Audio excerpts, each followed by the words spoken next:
Hey guys, for today's video, gagawa tayo ng another order at ang team natin ngayon ay Candyland Team Cake. So, ito ay in-order lang sa akin ng aking regular na client.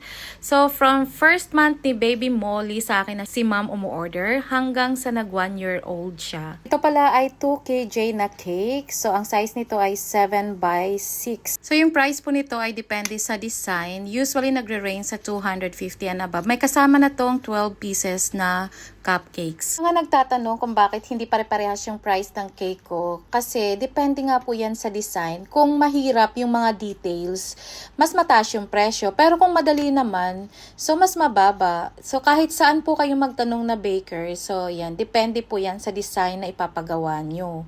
Kaya hindi po talaga magiging pare-parehas yung price ng customized cake. So eto na nga, back to cake na tayo. Alam nyo ba, na hirap talaga ako makuha yung perfect consistency ng aking drip cake. So lately ko lang nalaman na mas okay pala na melted chocolate with whipped cream yung gagamitin mong drip ng iyong cake. Especially pag may mga kulay. Kasi pag dark chocolate lang siya is madali lang talaga. Pero pag yung may mga kulay, mahirap talaga siya makuha yung perfect na drip cake. It's either thick or runny yung inyong drip cake. So that's all for my vlog and thank you so much for watching. If you do like this video, please don't forget to follow. Bye!